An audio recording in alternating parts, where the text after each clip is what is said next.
The rejection email hit my inbox just after lunch. Subject line, promotion review outcome, not selected. I blinked twice, thinking it had to be a mistake. I'd been the lead developer on 3 major systems that year. I'd written the automation module that saved the company hundreds of hours in client reports. I'd mentored 2 new hires. But when I opened the email, the reason for the rejection made my pulse freeze. Ava, your technical work is excellent. However, the board feels your quiet demeanor limits your leadership potential. I reread it, heat rushing to my face. Too quiet. They said it like it was a flaw. Like the reason I didn't interrupt meetings or grandstand was weakness, not restraint. When I looked up from my monitor, my manager Ella was laughing with the HR director, Vanessa. I heard snippets, needs more presence, not assertive enough. They weren't even whispering. I turned back to my code, fingers steady but jaw tight. If my voice wasn't loud enough for them to hear, I'd make sure my work spoke louder than every word in that room. I'd worked at OmniView Systems for 5 years. A logistics tech firm, all automation and analytics. My code touched nearly every live dashboard they had. But HR didn't care about that. They cared about who talked the most. Ella, my manager, was perfect at that. Blonde, sharp, loud. She could make coffee sound strategic. The board loved her confidence until someone had to fix the errors she ignored. That someone was always me. I stayed late most nights, making sure her vision actually ran. When the promotion cycle came around, she told me, "You're good, Ava, but you need to speak up more." I'd smiled politely. I'll keep that in mind. Now, looking at the rejection, I understood the translation, you don't play politics loud enough. That night, I didn't sleep. I sat in my apartment, staring at lines of code on my screen, thinking. If they only noticed loud voices, I'd give them something else to notice, something they couldn't ignore or dismiss. Something that spoke for itself. Over the next week, I stayed late every night. Not to work on assigned projects, but to refine a private one. It started small, a few analytics lines that tracked user actions during presentations. But it evolved. I trained it to measure speaking time, tone, and actual project contribution. A digital mirror, one that showed who created value and who just talked about it. The algorithm didn't judge. It recorded. And it had receipts. Each line of code pulsed with quiet satisfaction. I called it echo, because silence, when coded right, echoes louder than noise. I didn't tell anyone, not even Sam, my teammate and closest friend at work. When the next board meeting approached, one where Ella planned to present her productivity report, I slipped the echo tracker into the presentation deck. Not sabotage. Just truth. They said I was too quiet. So I built a system that measured what their noise was actually worth. The morning of the board meeting, I arrived early. Ella walked in wearing a red blazer and confidence like perfume. "Ava, make sure my slides run smoothly, okay?" I nodded. "Already tested." She smiled like victory. "Good. Try to look engaged this time." As the board filed in, I stepped back to the tech console, fingers hovering near the keyboard. The first few slides ran fine, performance charts, growth curves, engagement stats. Then came the section titled Team Productivity Metrics. Ella clicked, and Echo activated. At first, it looked normal, bars, numbers, trends. But then new data started populating live. Names, speech time, contribution ratio. Green for action. Yellow for filler. Red for empty talk. The board murmured. Ella froze. "What's this?" asked the CFO. I said calmly, "Real-time impact tracking." It took exactly 30 seconds for the silence to turn heavy. The room shifted. The graph showed Ella's speaking percentage at 72%, but her impact score at 9. Meanwhile, my name flickered at 12% speech, 78 impact. The COO leaned forward, intrigued. This is new. Whose work is this? Ella stammered. Oh, our team's ongoing project. The CTO turned to me. You built it? I nodded once. Yes, sir. He smiled faintly. Impressive. Ella's laugh cracked. It's not finished yet. The CFO chuckled. Seems finished enough to tell a story. Ella's cheeks flushed crimson. I said nothing. I didn't need to. The data pulsed on the screen, cold, clean, undeniable. Too quiet, they said. Now, every number in that room was screaming the truth they never wanted to hear. The boardroom emptied slowly after the meeting. Laughter, confusion, curiosity, it all buzzed around me like static. Ella stayed behind, pretending to rearrange her notes. Her jaw was tight. What the hell was that, Ava? I looked up calmly. Data. You humiliated me in front of the board. I didn't say a word, I replied. The metrics spoke for themselves. Her eyes flashed. You inserted that feature without permission. Actually, you signed off on it 3 weeks ago. I have the approval log. For a moment, her mouth opened but no sound came out. Then she gathered her papers, forcing a brittle smile. We'll see what HR thinks about your little stunt. I nodded once. We will. When she left, Sam slid over from the tech console. That was brutal. I exhaled slowly.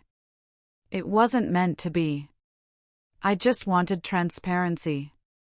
He grinned. Transparency that exposes liars? That's poetic. I smiled faintly but said nothing. Deep down, I knew this wasn't over. People like Ella didn't lose quietly. By the next morning, whispers filled the floor. Did you hear about the board meeting? Someone said near the elevators. Apparently, Ella got fact-checked by her own team. I kept my head down, typing steadily. The hum of keyboards and distant chatter couldn't drown the subtle thrill inside me. Around noon, my inbox pinged. Meeting invite, HR review, mandatory attendance. Expected. Vanessa's office smelled like lemon polish and tension. She gestured for me to sit. Ava, Ella raised concerns about unapproved modifications to the presentation. I see. I handed over a printed approval log. Her digital signature. Time-stamped. Vanessa frowned, scanning the page. This seems legitimate. Ella crossed her arms. She forged that. I stayed still. Feel free to verify it against the version history. It's immutable. Vanessa sighed. Let's not jump to conclusions. We'll review the system records. I nodded politely. That's all I ask. As I left, Ella hissed under her breath, "You're not winning this." I didn't answer. Winning wasn't my goal. Truth was. The following days were oddly calm. Too calm. Ella stopped making eye contact. HR stayed silent. But I could feel the tension vibrating beneath the surface, like code running quietly in the background, waiting for a trigger. On Friday, I stayed late to check logs. My project folder, the one containing Echo, had been accessed by someone using elevated credentials. Not mine. I traced the access trail back to Ella's terminal ID. Typical. I printed the audit record and locked it in my drawer. The evidence wasn't for revenge, it was for survival. The next morning, Sam texted me, "You heard? Ella's telling people you planted malware in the report system." I stared at my phone, expressionless. Then I typed back, "Let her talk. The truth already has a timestamp."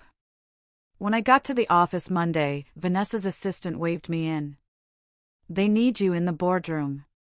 Now. I straightened my jacket and walked in, calm as ever. If Ella wanted a public stage, she'd get one. But this time, the code would do the talking. The board sat in tense silence when I entered. Ella stood at the screen, pacing. This so-called analytics tool was never authorized. It's skewed, manipulative, and dangerous. The CEO leaned back. Dangerous how? It creates false narratives. Look. She gestured at the chart, numbers flickering, colors pulsing. It made me look incompetent. The CTO folded his arms. The data reflected actual workflow logs, did it not? Ella hesitated. That's not the point. It is the point, he said firmly. I spoke softly. If the algorithm misrepresented anyone, we can verify the commit data. Would you like to check yours? Her glare could have cut glass. The CEO turned to me. Ms. Sterling, who built this feature? I did, I said.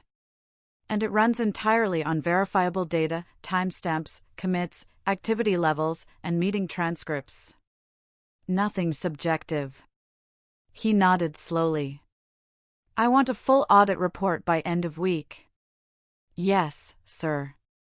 Ella's expression froze, the beginning of panic disguised as professionalism. For once, my silence wasn't background noise. It was the loudest thing in the room. 2 days later, the audit results came in. Vanessa called me first. It's clean, she said. Every log, every version, all legitimate. You followed procedure. And Ella? Her pause said everything. The board wasn't pleased. They found multiple inconsistencies in her leadership reports. Thank you, I said quietly. By noon, a new email hit the company inbox. Notice, effective immediately, Ella Carter will be on administrative leave pending internal review. Ava Sterling will serve as interim project lead. The office went silent. Heads turned. Then, one by one, people smiled. Sam walked over, coffee in hand. You just dethroned her without saying a word. I smiled faintly. Not dethroned, replace noise with accuracy. He laughed. Whatever you call it, that was legendary. I looked at my monitor, the dashboard glowing steady green. For the first time, I didn't feel invisible. Just balanced. They said I was too quiet. Now the silence finally had meaning. The promotion email landed 3 days later. Subject, role change confirmation, senior developer. I read it twice before it sank in. After everything, it was official. Sam was the first to notice. Holy hell, Ava, you did it. I smiled, but it didn't feel like triumph, more like balance restored. Then my Slack pinged. A private message from Ella. Enjoy your little title bump. HR doesn't know the half of it. I stared at it for a moment, then replied. They know enough. The logs speak for themselves. She left the chat without another word. That evening, I archived the message along with the rest of my documentation, every report, every timestamp, every line of code that proved the truth. I'd learned early in tech that data isn't emotional, it's patient. It waits. And now, so would I. The next morning, I got an alert from IT, security review initiated. Ella's fingerprints were all over it. Vanessa met me in the hallway. Don't panic, she said quickly.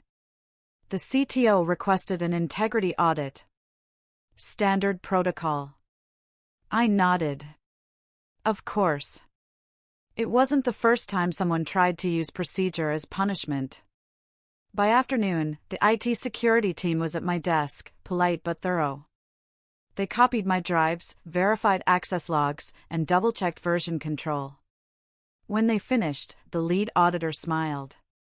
You're spotless, Ava. Everything's documented down to the minute. Habit, I said. I like when systems tell the story for me. He chuckled. Wish everyone did. That evening, Sam leaned over our divider. She's running out of ammo. I shook my head. People like Ella don't stop when they're cornered. They crash.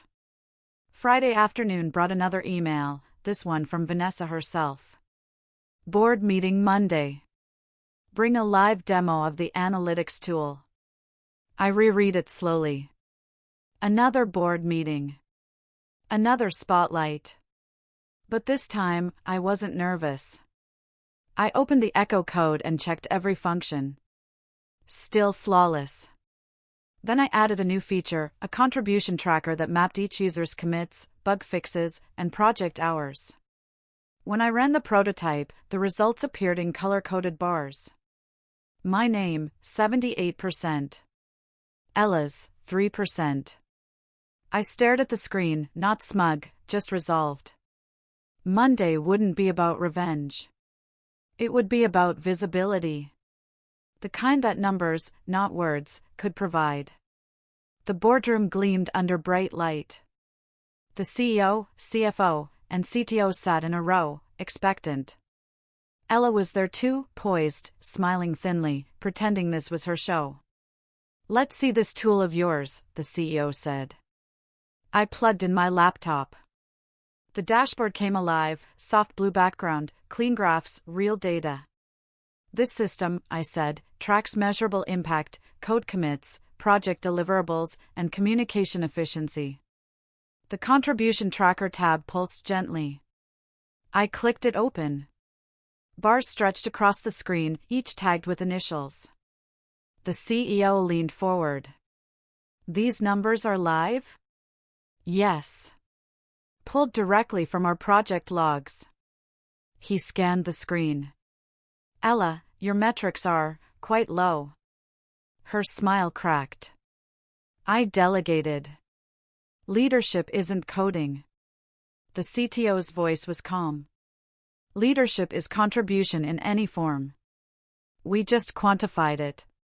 Silence spread like a wave. No arguments left.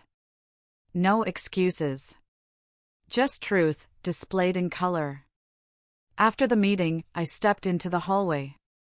My legs felt steady, my pulse even. The CEO caught up to me. Ava, excellent work today. That platform's going company-wide. Thank you, sir. He hesitated, lowering his voice. And for what it's worth, your quiet approach is refreshing. Not everyone needs to shout to be heard. Appreciate that, I said. Behind him, Ella walked briskly out of the boardroom, avoiding my eyes. By the next morning, HR sent a company-wide announcement. Effective immediately, Ella Carter has resigned from OmniView Systems. We wish her the best. The office erupted in whispers. Sam spun in his chair, grinning. She's gone. I exhaled slowly. Then maybe the noise finally stopped. He laughed. You really think so? I looked at my screen. The dashboard glowed a perfect, steady green. For now, I said. Then, quieter, system stable. No further issues. The week after Ella's resignation felt strange. No shouting from her office. No endless urgent meetings. Just quiet, the kind that hummed with focus instead of fear. But peace in corporate life never lasts long. That Tuesday, Vanessa from HR called me in. We've received reports of unauthorized login attempts using deactivated credentials, she said carefully. My stomach tightened. Ella. She nodded. We can't prove it yet, but the access trail points to her old account. I sat back, calm. The firewall held? Perfectly. You were the first to notice. Thank you. When I returned to my desk, Sam looked up. You okay? Yeah, I said softly. Just déjà vu. He smirked. She still can't let it go. I opened my logs and flagged the failed attempts, documenting everything. Then I closed the screen and leaned back, listening to the steady hum of the servers. I'd once thought silence meant weakness. Now I knew it could be armor, soft, steady, and unbreakable. The official audit came back 2 days later. Clean. Secure. Impeccably documented. Vanessa met me in the break room, coffee in hand. Ava, the board's seen the security report. They're impressed. They said, and I quote, "We've never seen an employee handle sabotage with such composure." I smiled faintly. That's generous. They want you to lead the new data integrity initiative, she added. You'd be managing 3 teams. My mind went quiet for a beat. 3? She nodded. You earned it. After she left, Sam appeared beside me. See? Told you. Quiet storms always win. I laughed. You make it sound poetic. It is, he said. You built your legacy with receipts instead of noise. That night, I stayed late again, not because I had to, but because I wanted to. For the first time, the office lights felt like mine. No pressure, no fear, just purpose. Monday arrived with a new email from the CEO. Subject: Leadership Summit, internal speakers announced. My name was on the list. I was scheduled to present Echo at the company's annual summit, in front of hundreds. The same company that once told me I wasn't leadership material now wanted me to teach leadership. Sam stopped by my desk, holding a printout of the announcement. You ready for the big stage? I prefer my code to do the talking, I said. He grinned. Then let the code talk to the crowd. That night, I practiced in the empty boardroom, pacing between rows of chairs. I didn't rehearse flashy lines or fake smiles. I rehearsed calm pauses, real examples, and quiet conviction. The next day, I stood behind the podium under bright lights. The crowd hushed. My name is Ava Sterling, I began. And for a long time, I thought being quiet meant I wasn't seen. Turns out, silence is just focus in disguise. The applause that followed wasn't loud, it was steady. Earned. The summit changed everything. The CEO posted a clip of my speech on the company's social feed with the caption, "Integrity isn't loud. It's consistent."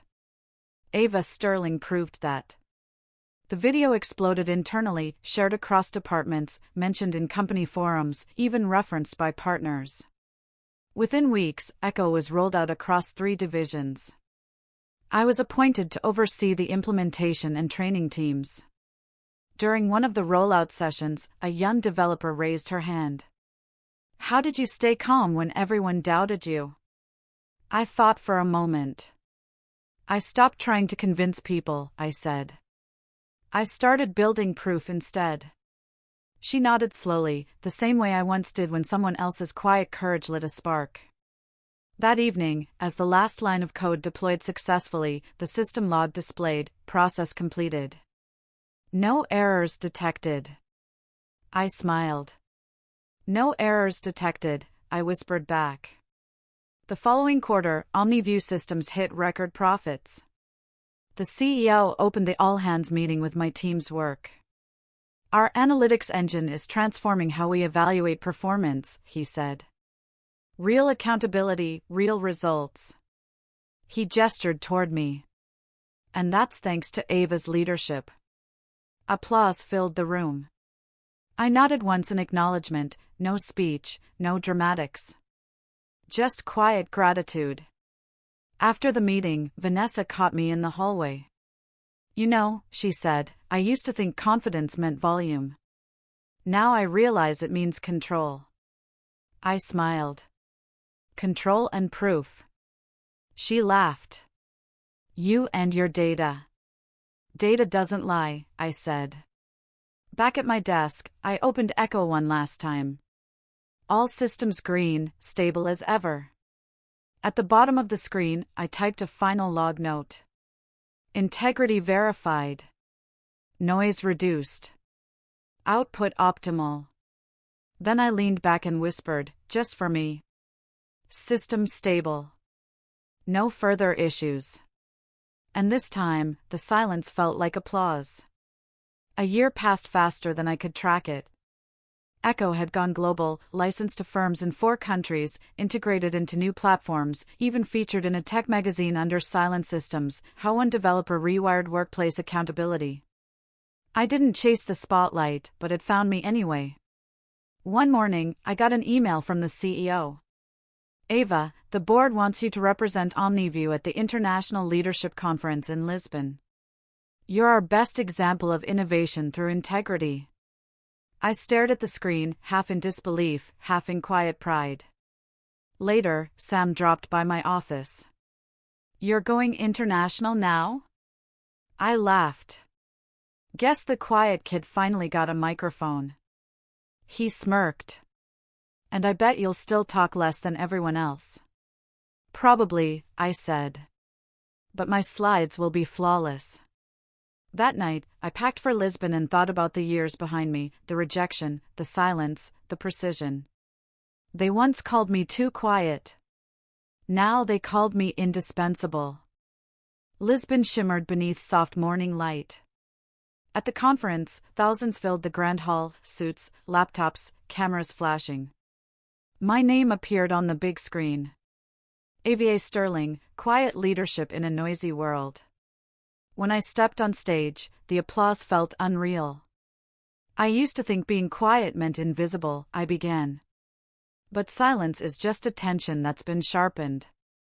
I told the story, not naming Ella, not mentioning the politics. Just the truth, how systems fail when noise drowns out value, and how proof, when coded right, restores balance. When I finished, the crowd rose in applause.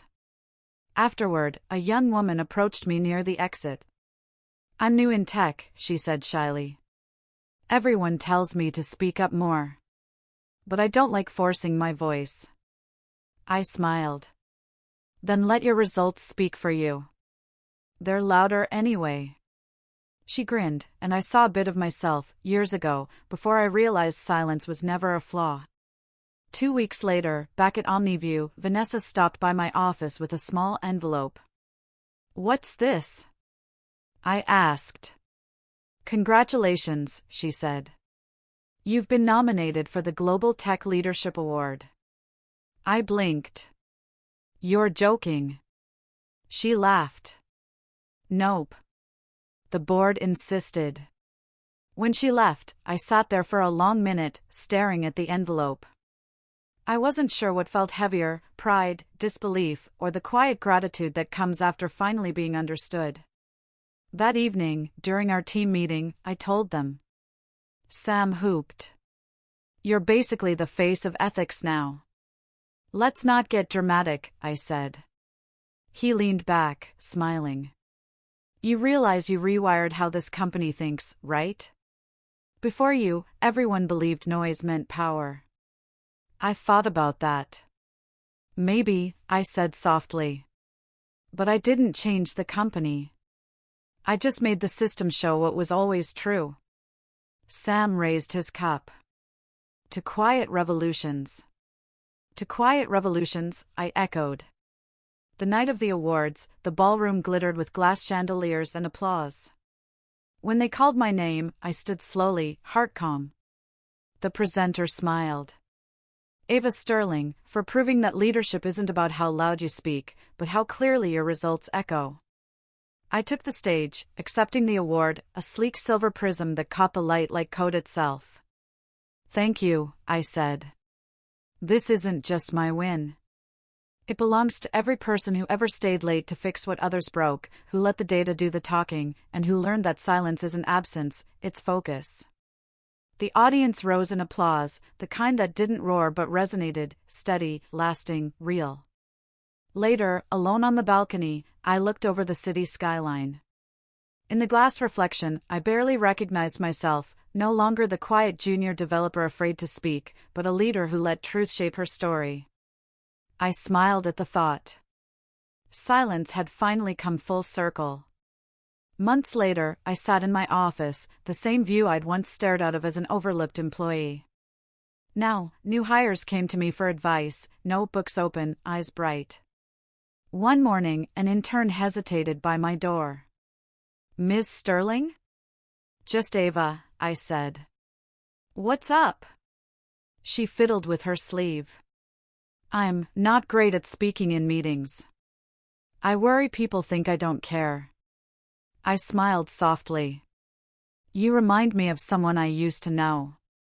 She frowned. "Who?" "The person I was before I learned silence can be strength." She tilted her head. "So, what should I do?" "Keep learning," I said. "Keep building. Let your code, your work, your consistency speak before you do. So when you finally talk, people listen." She nodded, relief flickering in her eyes. After she left, I turned back to my screen. Echo pulsed on the monitor, steady and green. At the bottom of the system log, I typed one final note. They said I was too quiet. They were right. Quiet built everything they're proud of. Then I saved the log, leaned back in my chair, and whispered, "System stable. No further issues." And for the first time, I believed it completely.